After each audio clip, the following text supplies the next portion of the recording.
started.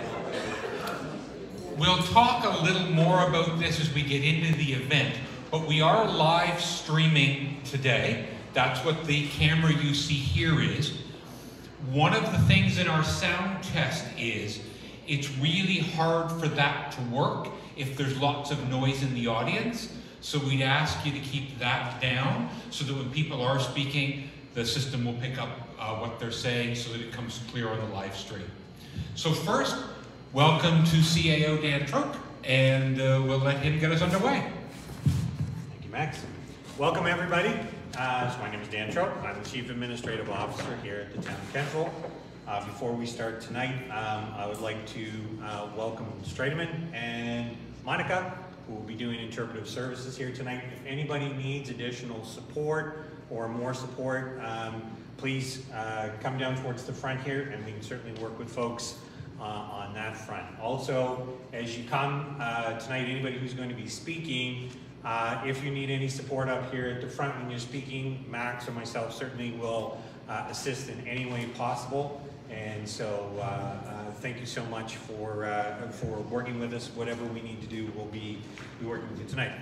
So tonight is the Town of Kentville Public Forum. Great turnout, and I know there's a few more people are funneling their way through.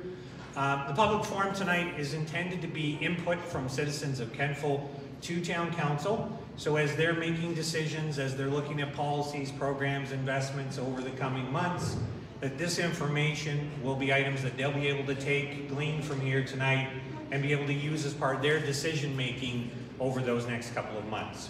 Tonight is not a question and answer session because we're here tonight to really listen to what folks have to say. And anybody who doesn't wish to speak, there are cards.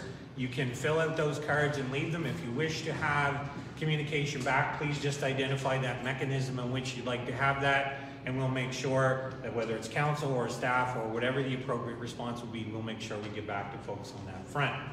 If you did come here tonight with some written information, please feel free to leave that. And again, if you'd like to have communication back, let us know what would be the best mechanism for us to do that with you.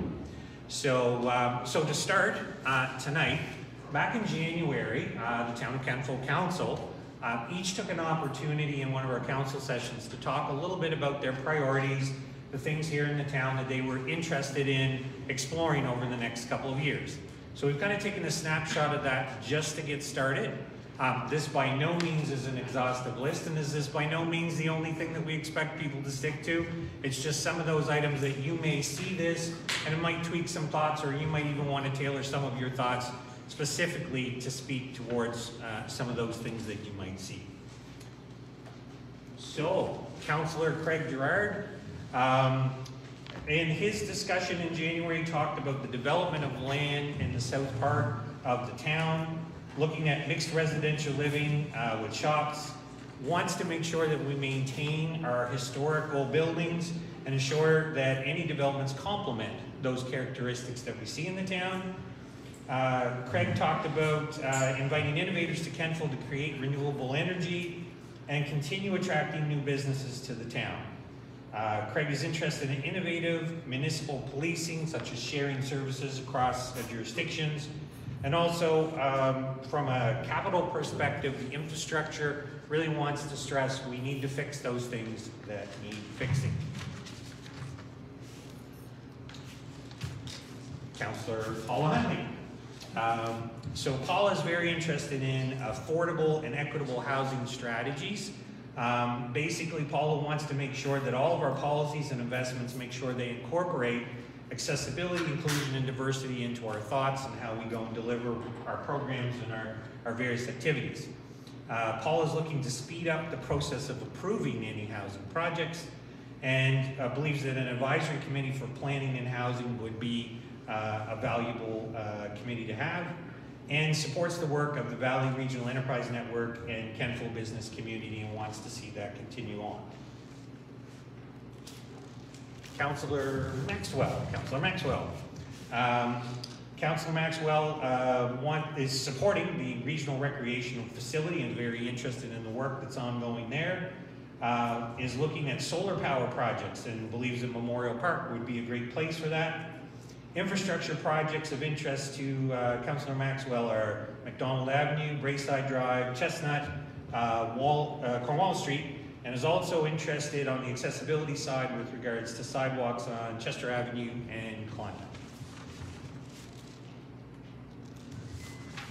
Deputy Mayor Kate Savage. Deputy Mayor is interested in the area of housing and believes some of the land use amendments, so this is secondary suites here in the town of Kentville, have had some changes. The land use bylaw is a good step towards creating housing and believes the town should be promoting any land that's available and ready for development. Is interested in the idea and supporting a PACE program. So this is a discussion around property assessed clean energy is the acronym used, PACE, which the Deputy Mayor is interested in the reduction of greenhouse gas, energy financing, and working towards a provincial target of net zero. Supports the regional recreation facility and wants to make sure that we fully implement our accessibility plan and our active transportation plan. Mayor Sandra Stone. Establish a planning advisory committee, prioritize our asset management. Right now the town is going through creating an asset management system, so the prioritization of the items within that. Is committed to be seeing the renewal of the Centennial Arena, establishment of the PACE program, would like to see in the incentivization of energy and water efficiency through tax rebates, is interested in a community solar project with support from federal and provincial government grants, believes the green spaces we could look at the idea of carbon credits, and would like to see to create and follow an urban tree policy, as well as look at investigating ideas like biodigester technologies that might look at creating power from other sources, and continues to focus on the 3 tiers of economic development that are here within the province of Nova Scotia. Councillor Jillian York. Establish a youth advisory committee.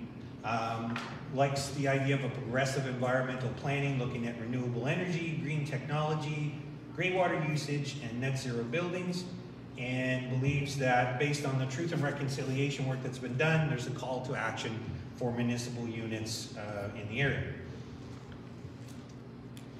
And Councillor Andrew Zabian.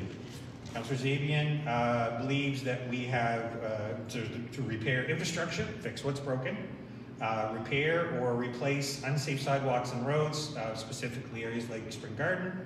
Believes we should be investing in our youth here in the town, working with developers. Affordable housing is a key issue and we need more affordable housing, and believes that we should be restoring our community spirit. Now these are a couple of things that came through in a session back in January, and again, maybe there's some things there that folks heard and would like to build upon. Maybe folks have completely different things they'd like to come up.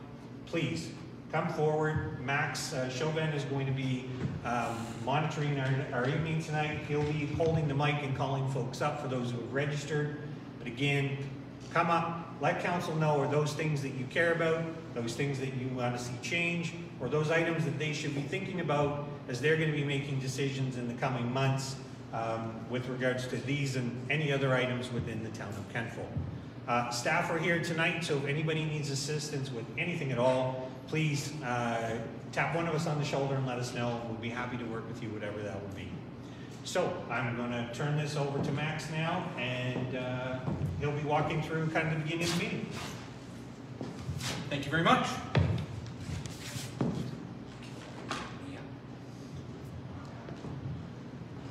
So we just have a couple of slides we're going to pull up just to walk through how this evening will work and make sure everybody's sort of on the same playing field.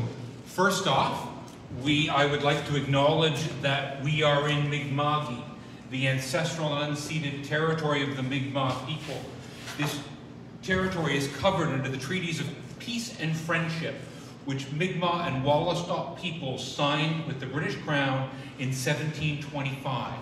These treaties did not deal with the surrender of lands and resources, but in fact recognized Mi'kmaq and Wallastoq title and established the rules of what was going to be an ongoing relationship between nations.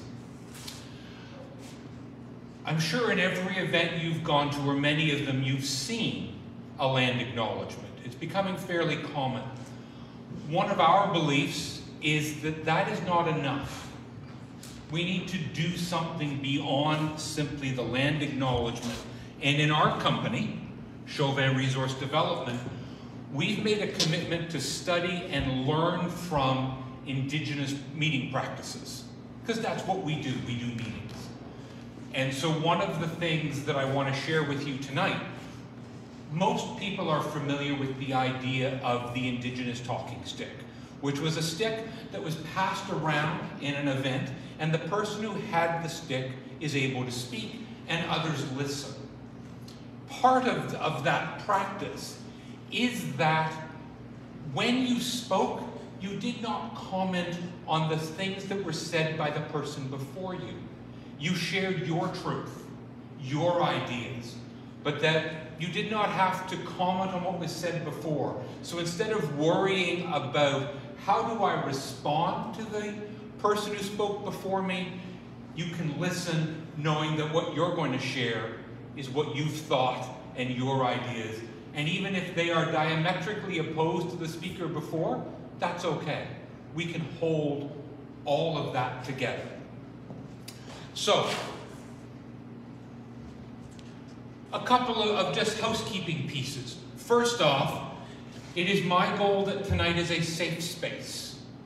That means that we will not make personal comments about people. You can talk about issues, you can talk about concerns, but we will not make comments about people. And while I never would expect this in this community, we also will turn the mic off if somebody is going to say things that are deliberately hateful or intolerant and things like that of others. Emergency exit. So we do have an emergency exit behind the councillors here. We also have an emergency exit straight across the hallway and to either side. If we need to exit the facility, hotel staff or facility staff will come and help direct us out. And if you're with somebody who needs a little bit of help, if we have to do that, I'd ask you to take a moment and give them that help. If you haven't been here before, washrooms are straight out the hallway to the concourse and to your left, as is the elevator. If you have a cell phone, certainly happy to have you have it, but if you could put it to vibrate, it's really nice for somebody who might be saying something or sitting beside you if they don't have the ringtone go off in their ear. There was a sign-in sheet that was held by the staff at the front.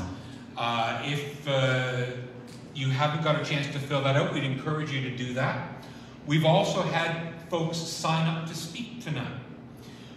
We have enough time, I suspect, that we'll be able to invite those of you who, if you've had a thought you'd like to speak after hearing others, that we can probably facilitate that for you. We are live streaming this event, and I stood in the wrong spot as I now realize, but thankfully Jennifer saved me. But we are going to turn this camera when I'm done to face the person who is speaking. So just so you know, you'll be live streamed. It's going on Facebook, and people will be able to also pick it up afterwards. We have, in the interest of safe spaces, turned off the comment function on the live stream. So there will be nobody able to, again, we've seen people in some of those situations say very hurtful things to somebody who is sharing, and we're going to ensure that doesn't happen. We also have Lindsay, who many of you know in the municipality, is snapping some pictures for a Facebook and a news post and things like that. So just so you know, she is doing that. We have Interpretive Services that Dan's already touched on. We also know that some people in these kind of forums are not necessarily comfortable speaking in front of the mic. As such, with Lindsay and the other staff, when you walked in, they are happy to accept a written submission. We also have, laying out there, and I can't, there it is. We have small and large cards.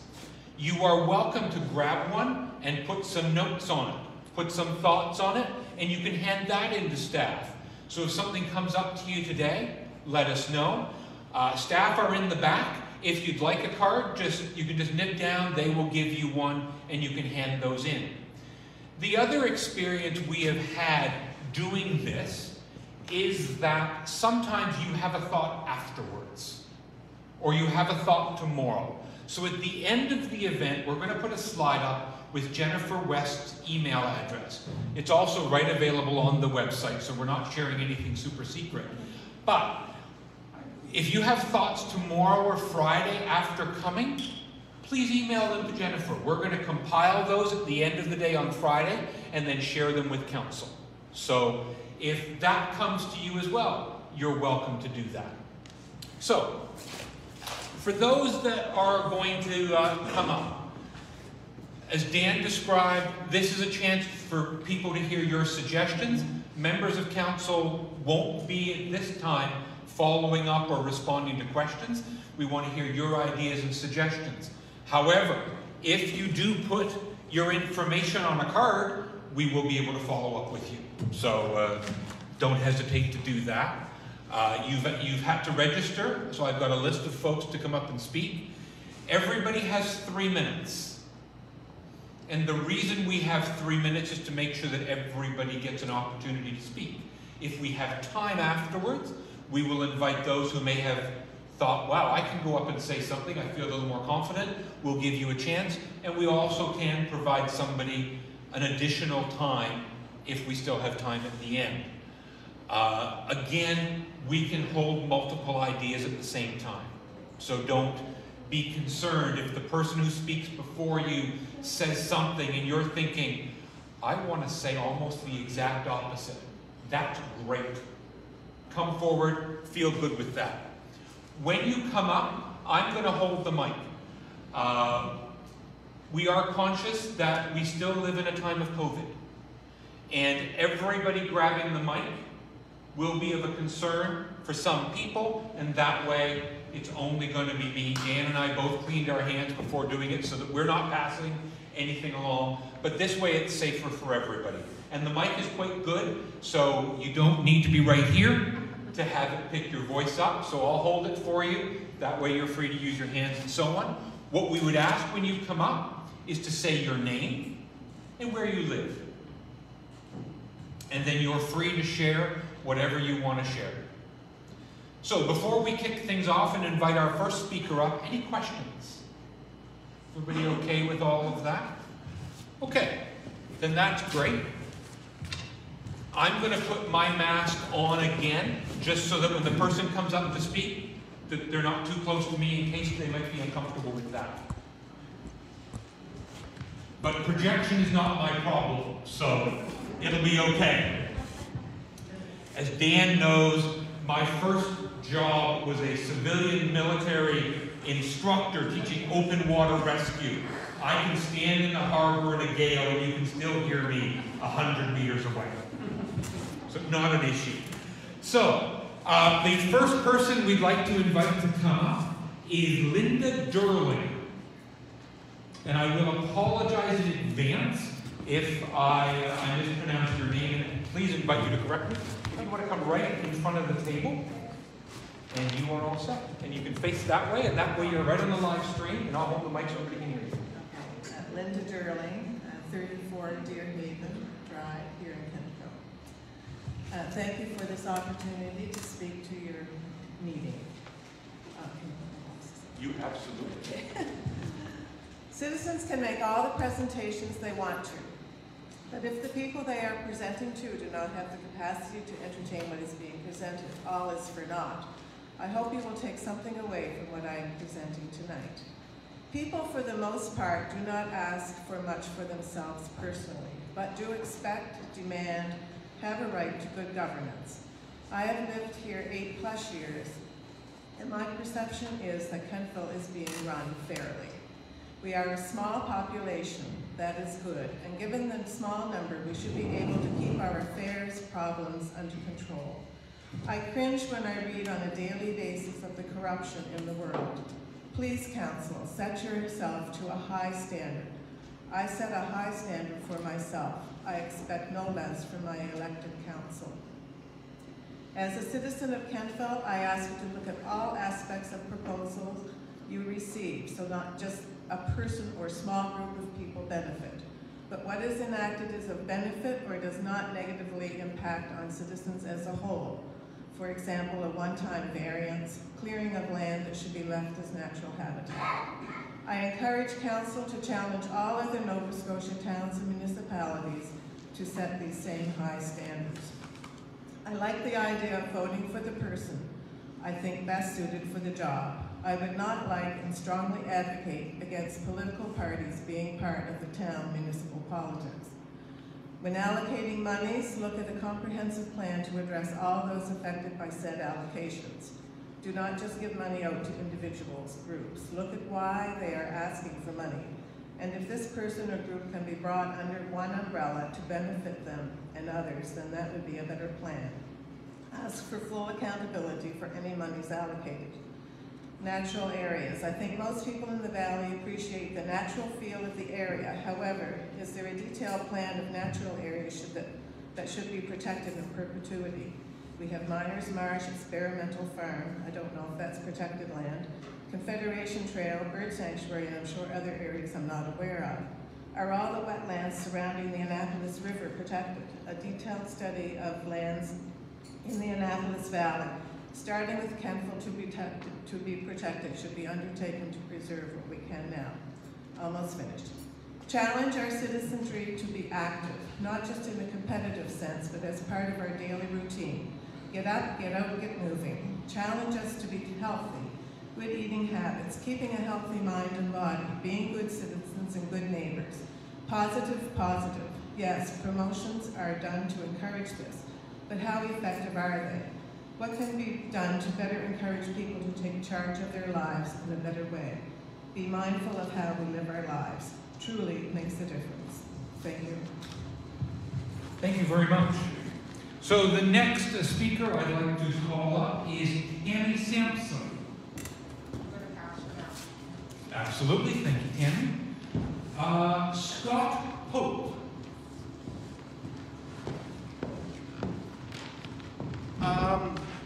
Most of you all know me.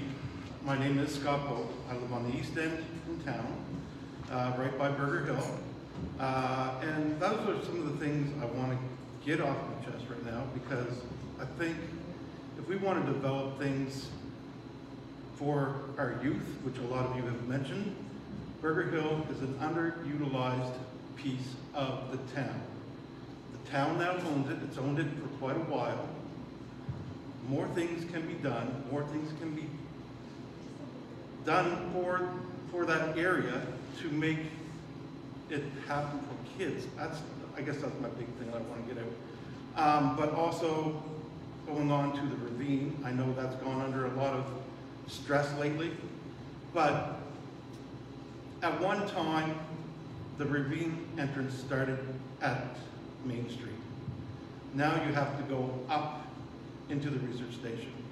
There has to be an opportunity to have that opening again, because if that was open, you could, I think there's a possibility that the whole ravine could be, not the whole ravine, but up to where the issues are happening right now.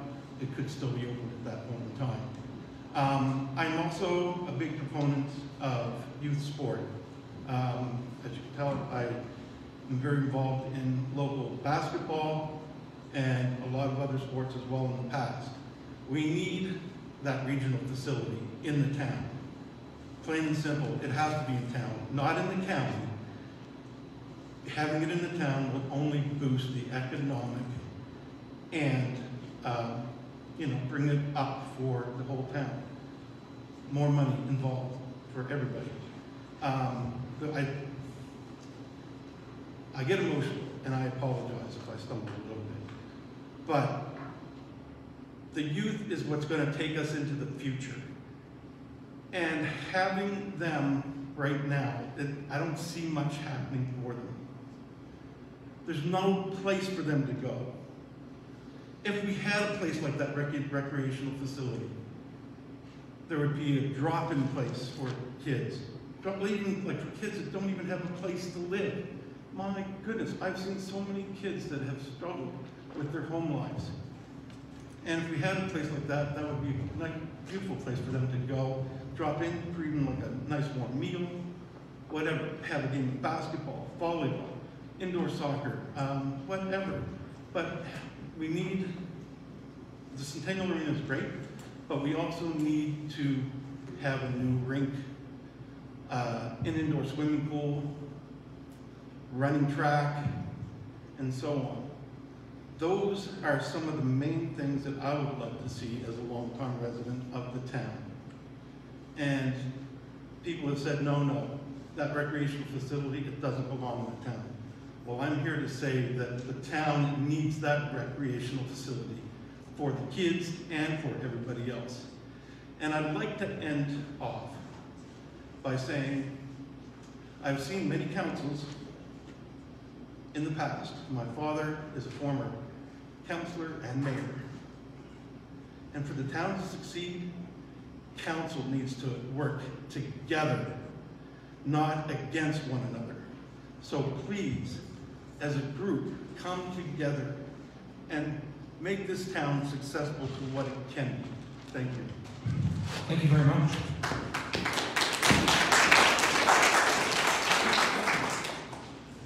Jeff Pettigrew.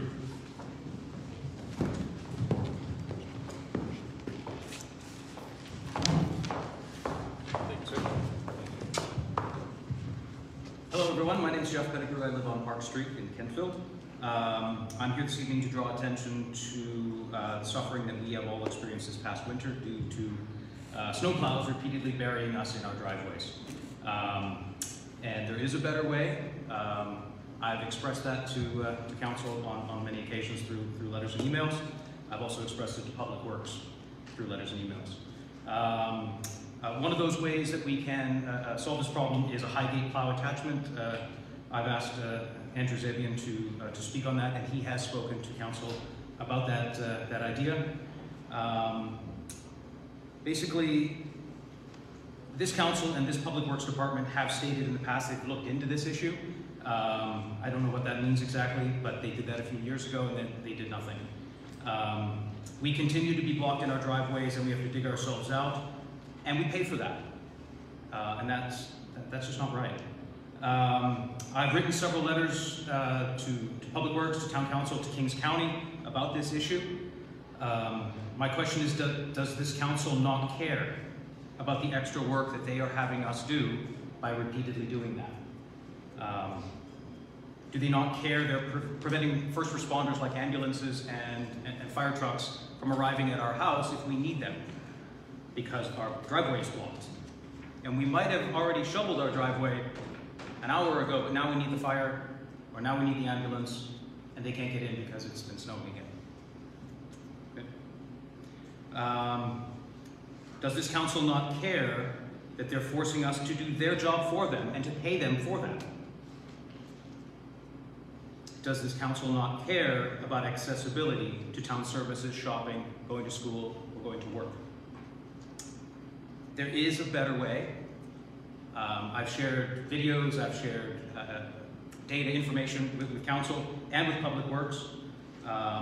There seems to be some sort of intransigence there, which is unfortunate.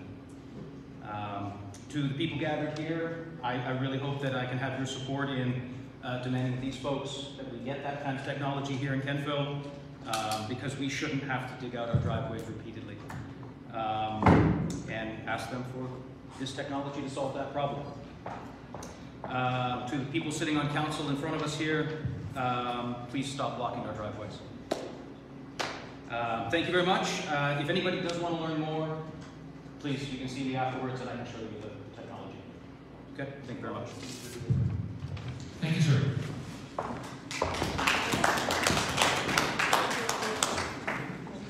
Mark Rogers.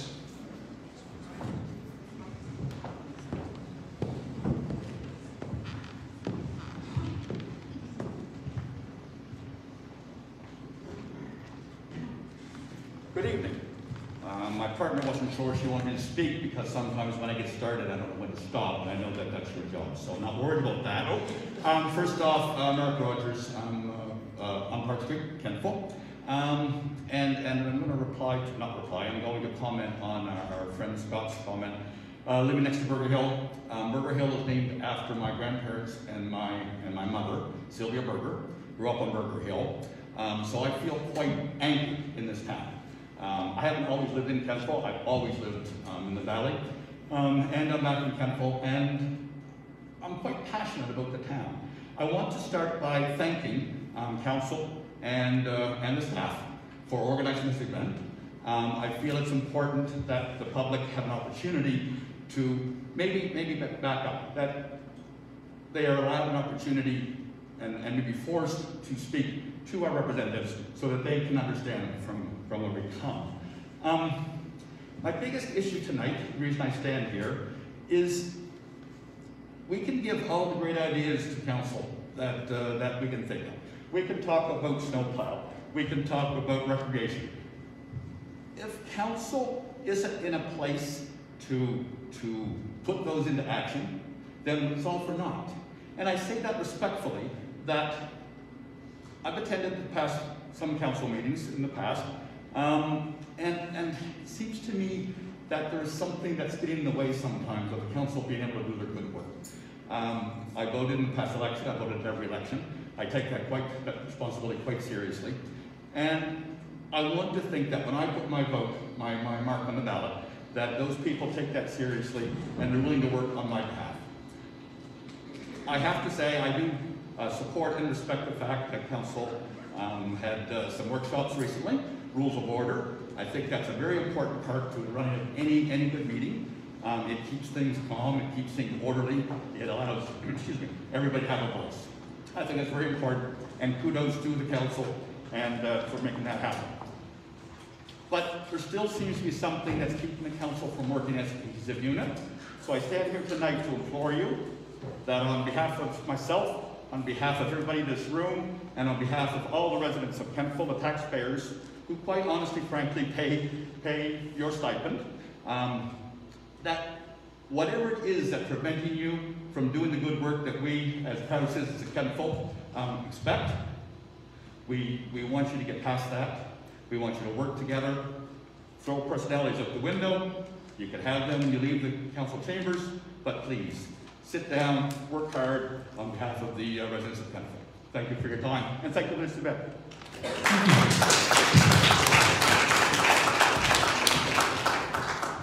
Next, I will ask Holly Rogers to come forward.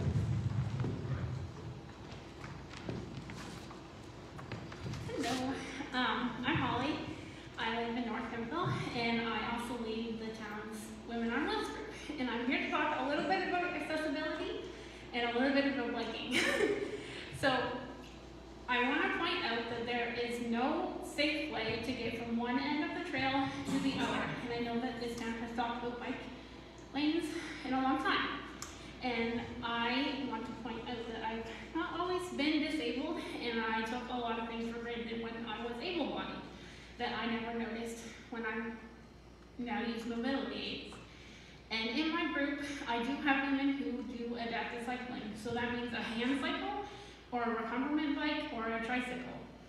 And for them to bike in traffic is very hard, and bikes are not allowed on the sidewalk. So I would like to see a safe way to get from point A to point B. And I'd like to point out that in the whole 115 kilometers of the trails, this is the only gap that is not safe. And I'd like to point, another thing I'd like to bring up was, this is a public meeting, and I feel that accessibility is everyone's responsibility, and this place is not accessible. And I feel like you guys are saying disabled people don't matter if you don't take into account to having this area open to accessibility. Thank you very much.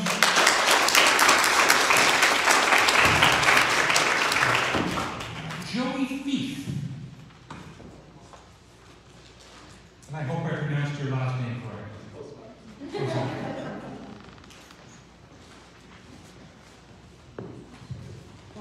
Hi. Hi everyone, my name is Joey Fight. We moved here from Montreal in September, so we live right across the curling club, which is prime-time real estate, if you're really into curling, which we are not yet. And I want to talk about loneliness. I remember in 2017, the UK came out and they suggested that they start a Minister of Loneliness. And I remember that when I first heard that, I thought it was a funny idea. It kind of sounded something like out of Harry Potter or something. And then a pandemic happened, and coming out of the pandemic, it doesn't seem like such a weird idea anymore. And the reality is that 1 in 10 Canadians suffers from loneliness, experiencing it often or always. And that number grows as you get younger. So in the age groups between 15 to 24-year-olds, we're looking at 1 in 4 people, and that number is even higher amongst women. Loneliness can lead to increases in mental health issues, cardiovascular disease and illness, cognitive decline, and even mortality. And in kids, it can decline or lower their chances of being able to thrive from a point of view of mental health or physical health, and it can also impact their academic performance in school, which can have a whole slew of long-term problems. So as we're kind of like moving out of this pandemic, and we're thinking about, okay, what's this new normal that we're going to build, because it's never going to go back to what it was, and that's okay, because we can address a lot of the issues that exist. What I would love to see is how can we take this information that we know about loneliness and put it at the heart of the events that we're planning.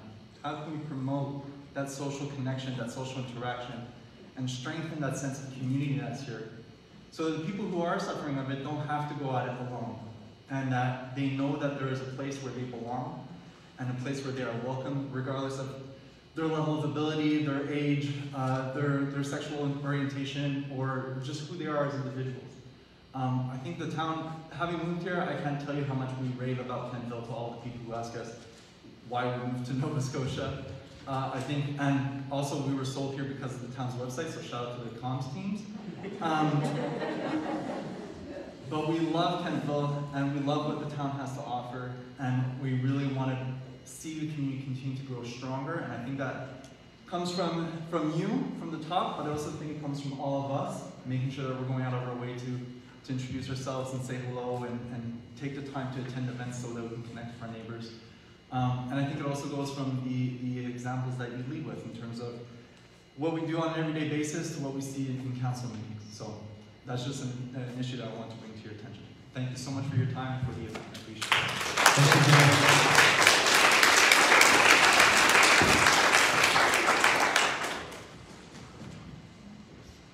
you, okay. Would you like to come forward now, or do you want to still pass? Okay. So that is our list of those who registered to speak. Are there other folks who have not spoken who would like to come up and say a few words? Come on up, sir. And again, just your name and where you live. My name is David Odger. I live on Dalhousie. I moved to Kentville last July. I'm a senior, a very young senior. You don't look that old at all. Thank you so much, young man.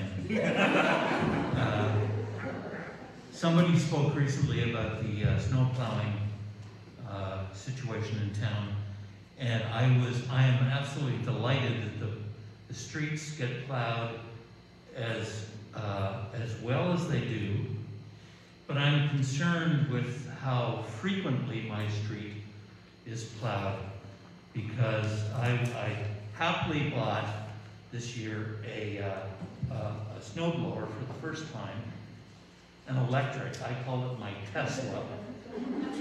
Everybody around me has a big gas guzzler, and I proudly go out there and I put on my Jacques Plante face mask and my gloves, and I open my garage door, ready to face whatever's out there. Half of the time, my neighbors have already done my driveway for me. But I've told them not to. And I go down because I want to clear my driveway off, and I do, And then I usually have to hand shovel the bottom because it's thick and crusty. And I'm so pleased with what I've done. I go back in the house, but then the plow comes by again, and it's 4 feet deep at the bottom of the driveway.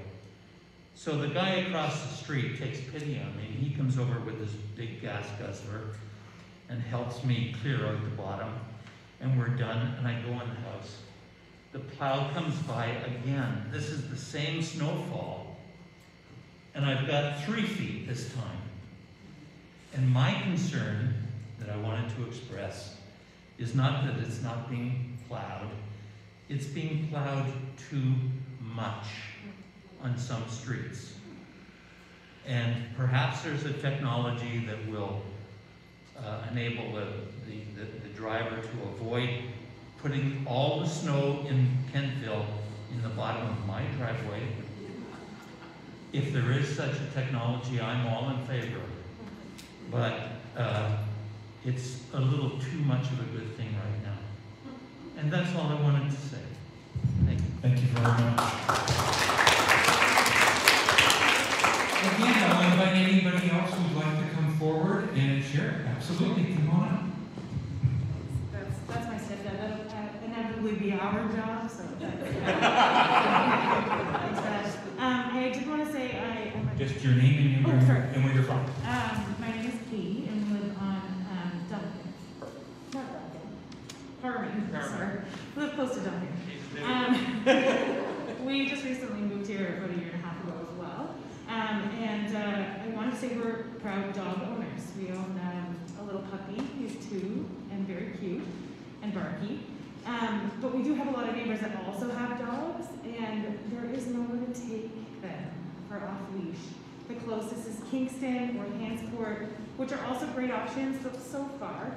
And there's lots of dog owners in New Midas and Wolfville, and maybe it can be their problem too, but if we could somehow create an off-leash area, that would be greatly appreciated. I know that there was something in the works. I read something a little while ago, but I haven't seen anything about it recently, so I don't know if that's still ongoing or if we can move that up in the timeline. That would be really appreciated. So, Thank you very much.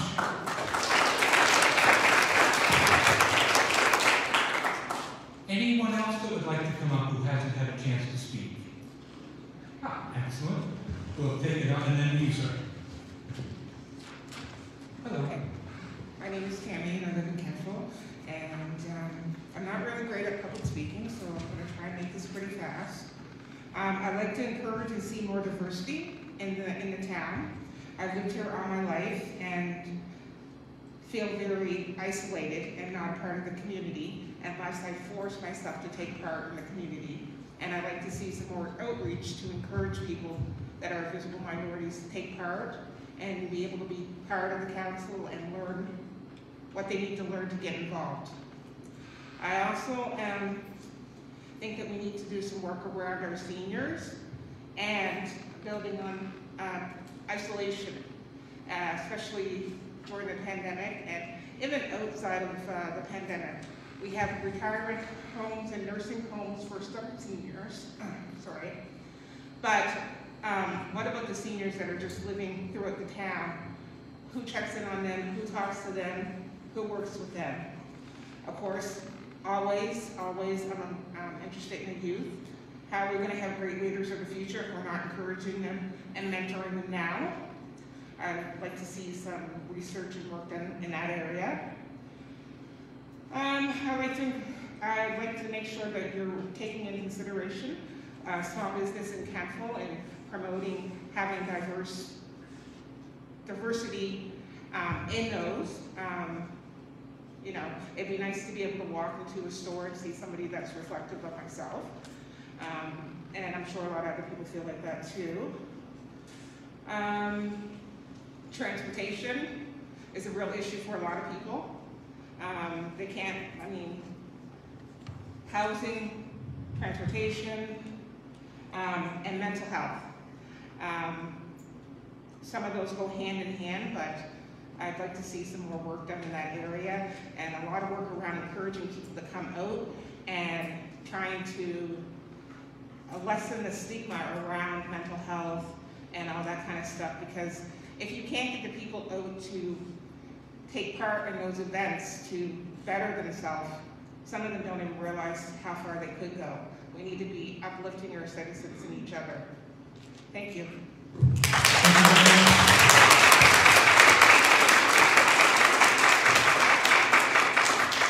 And I think you did just fine as a public speaker. Well done. Sir.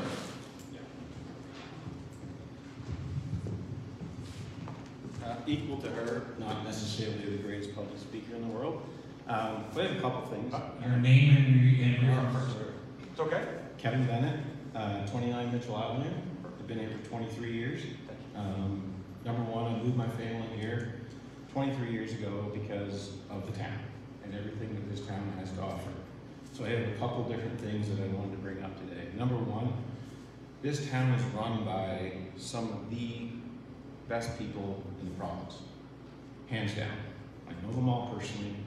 The work that's being done here is as good as anywhere that you'll ever see. These people don't always feel supported. They're not always promoted for the work that they do. And I would argue that the council that is elected here for the last number of years need to do a better job publicly in support of each other. So a lot of the things that have been coming out through social media and all the other stuff has been negative. Negative, negative. And to think that that does not impact staff is naive. It impacts staff. And to think that things that are going on social media don't, you need to ask. Are these things posted impactful? Are they positive? And what are they trying to accomplish? So I would implore council to do a better job over the next number of years until their term is complete, to really think about how do we want to conduct business, how do we want to act as a group, and can we unify and really make this town better? Number two, the sports complex conversation that Scott Pope brought up has been a conversation for the last 35 years. I will go back to when Bill Boyd was the Parks and Recreation Director for this town. There was a plan in place for a complex. We continue to have these conversations about, do we need one? Do we want one? Can we afford one? This town is at a point where the facilities that we currently have cannot adequately support the growth and demand of this region. Okay? This is one of the fastest growing communities in Nova Scotia. This council, before this elected term is over, needs to put a dot on the I and a cross across that T on what the future of recreation looks like in this community. And if you can't do that, we have reached the point of another election with the exact same conversations happening. You want to grow this community, it's one of your mandates is growth. I've seen your strategic plan, I know it quite well. Growth is a priority. How do you grow this community? You react to the things that this community wants. Let's finally end the conversation about whether or not a recreation complex is needed to support the community and move forward, okay? So those are the two things I really wanted to get out. I know some people up there, they know who I am. I just can't repeat enough. This is an amazing place with amazing people, great leaders, and the best staff in Nova Scotia. Let's take a hold of it and really push it forward. Thank you. Thank you very much.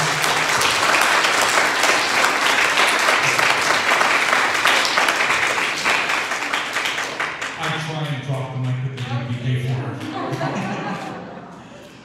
Anybody else would like to come forward? Yes, and then we'll go here. Welcome. Hi there, thank you. My name is Spencer Lang and I live on West Main Street. Several of our councillors tonight have motioned that they are looking forward at investing in our youth, and I highly, highly encourage the investment of youth and art. Going hand in hand. We talked a lot about recreation and sport here, but there are some people like myself who don't tend to gravitate generally towards sport. And so I highly suggest investing in those places where art can be fostered and, like the previous speaker just said, growth. Art really can help us grow as a town, so I highly encourage that looking at investing in youth. Also, there is a component to that that says art, whatever that may be. Thank you. Thank you very much.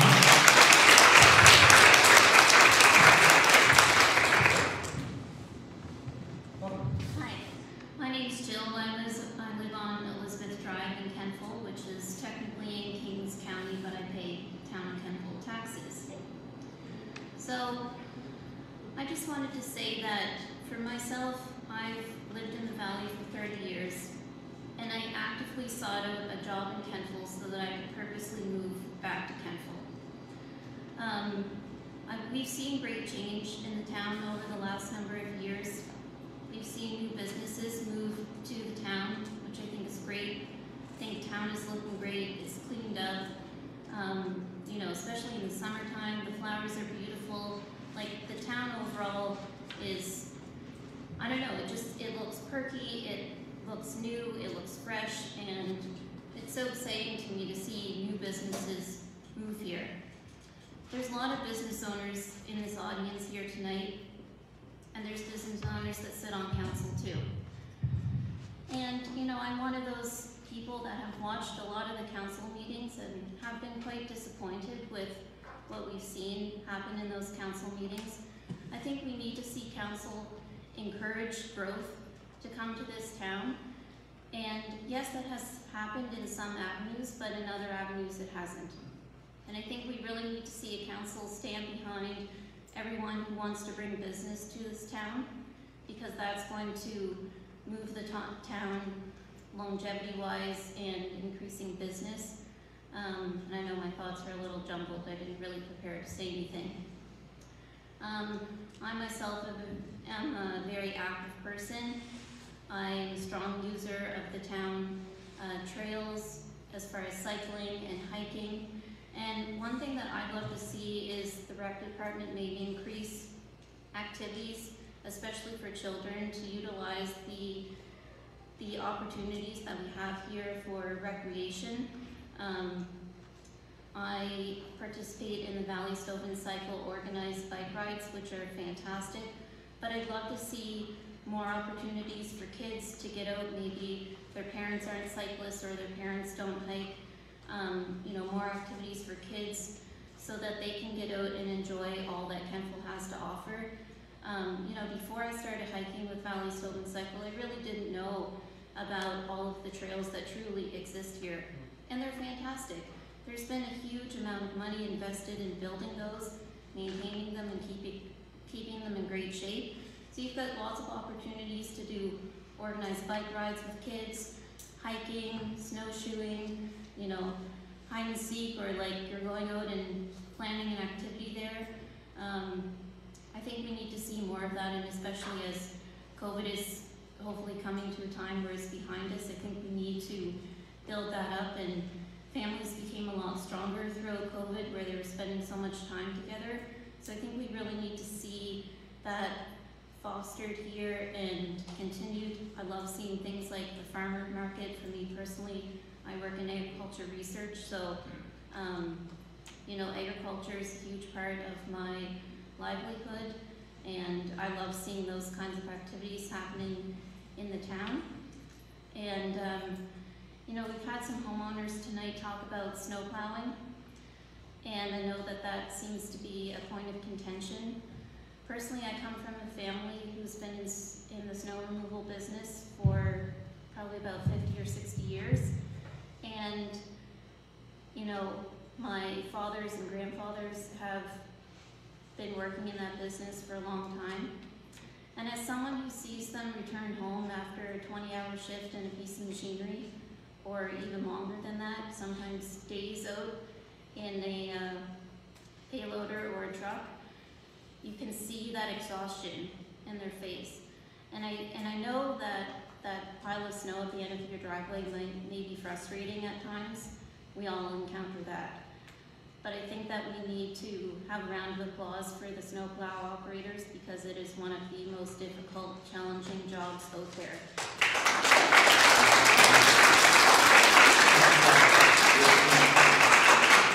I'm going over time, but I really think that we need to have an appreciation for that, rather than maybe seeing it as a negative, because it is a very hard job. So, thank you. Thank you.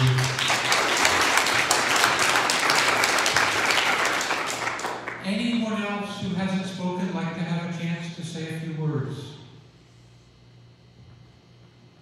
Did anybody who spoke not get a chance to finish their thought? I don't think I cut anybody off too badly, but... Okay. Well, thanks to everybody who had the courage and come up and speak.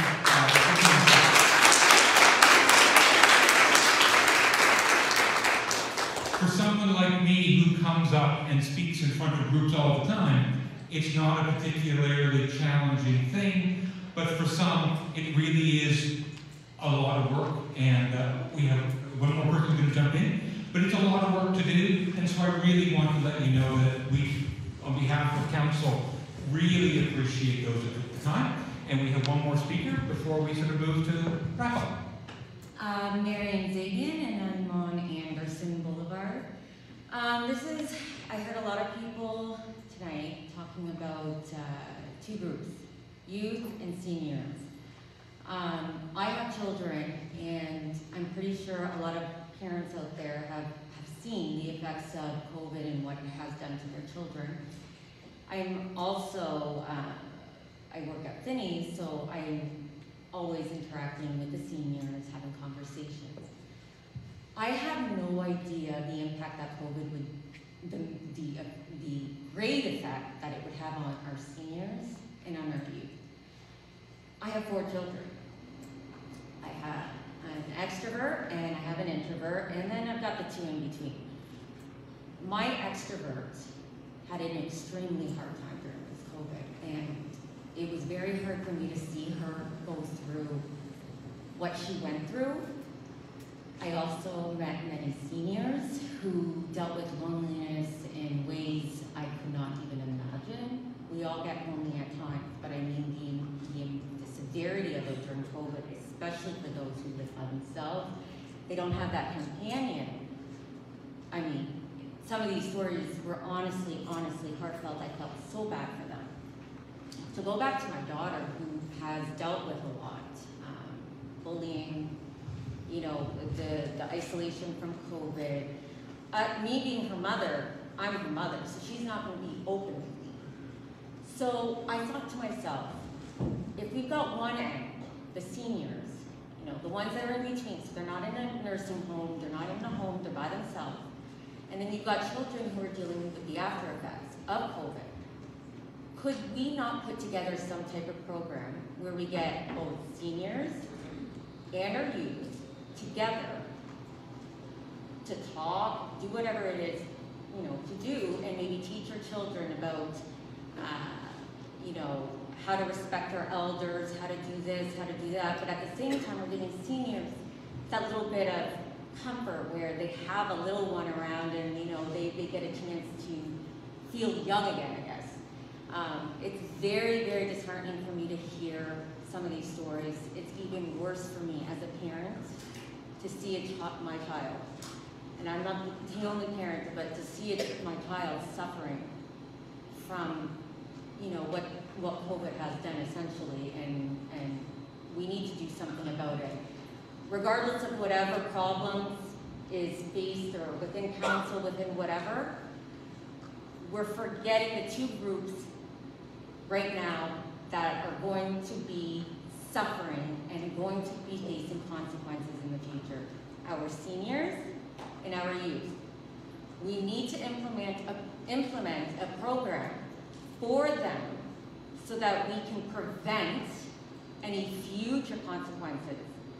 If youth are our future, let's invest in our youth, and not just recreation, but I'm so with the whole art because my daughter would love art and she would love to get into anything to do with art. But we need to focus on them. We need to focus on trying to build them up and get them a priority along with other things. But we can't forget about them. We've got to stay on track when it comes to mental health. It's already lacking. We need it there for everyone, basically, especially after COVID. So I'm hoping that we can somehow implement something that can cater to pretty much everyone, but especially the youth and the seniors. Thank you. Thank you very much.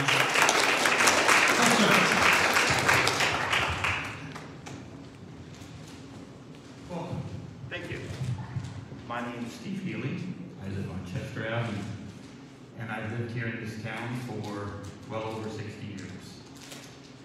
I'm here to speak very briefly on a property that I own at 439 Prospect Avenue, which is where my daughter operates a wonderful little business, which is a wedding business. And there's two things that I wanted to bring to the attention of council and folks here today. She's operated this business for about 7 or 8 years, and there have been people that have come here from all over the world to get married here in the town of Kentville. And as an example, we've had 2 weddings where the folks lived, believe it or not, in Australia. And they had connections to the town of Kentville. And they came here, and friends came here, and they stayed here, they used the facilities here, they shopped at our stores, it's a wonderful little business. And I would hope that as we move forward, that council will expand on their ideas of helping her with this little business. And as an example, she has the opportunity to have 15 events there. So she has 15 weddings. Now, the thing that I want to bring to the attention of council and people here today is that people are asking us continually if they can use the facility for one thing or another. And as an example, last year she was not able to have 15 events. So we had people ask us if they could do wreath making there. And it was open to the public. And they had 4 different sessions spread over 2 days. And each session had approximately 20 to 25 people that came here. Now, if she had her 15 events or 15 weddings, those individuals wouldn't be able to do that. And I think it's a real sin that council will not realize that there is a great opportunity to use that facility for many reasons other than just having 15 weddings. And I would hope that you'll expand your thoughts and your ideas with regards to how that property can be used for the town of Kentville. Thank you. Thank you very much.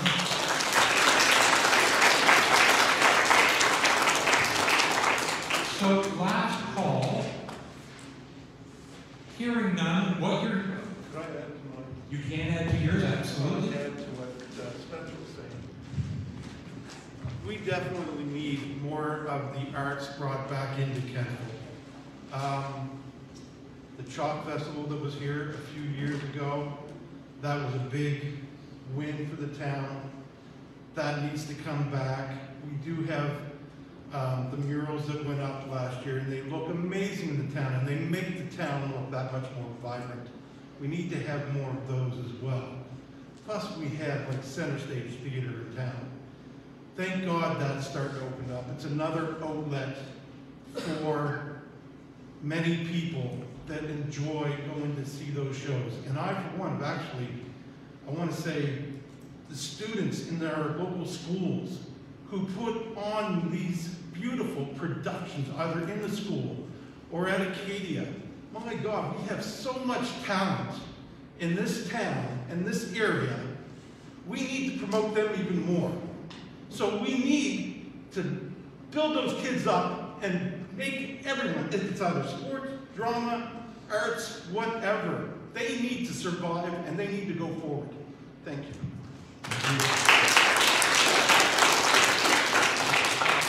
So I'd like to remind everybody that staff at the back have the cards, both small and large. You can take more than one if you'd like. If you've got thoughts you want to share, please take them, hand them back. They will go into this. The other piece that I'd like to remind everybody is jwest@kentville.ca. That's Jennifer, who has been with us tonight and keeping us moving. If you have a thought tomorrow, on Friday, please send them through. Sometimes something will twig in your brain, or maybe you didn't feel comfortable coming to the mic. That's okay. We still want to hear your thoughts. So as we sort of break and mill around, staff are there. You can grab those. We have a couple of pens so people can fill it out. And I think we also have a number of other pieces of stuff that you can grab on your way out. Free bookmarks. Free bookmarks. I'm going to invite CAO Trope to come forward and say a couple of words to wrap us up. And then you're free to move about the room and mingle and things like that. Over here, Dan. Over here. Right in front. Yes, you do. Oh, hold quick. All right. Thank you, everybody, for coming in tonight. I really appreciate the positive feedback and comments that folks have here tonight. And we're going to try and obviously capture all this information, but I know council also will be using this in their deliberations going forward. So the only thing I can say is thank you from council to folks here tonight. And to staff, thank you all. Great job. To our interpreters, thank you so much. And safe travels home.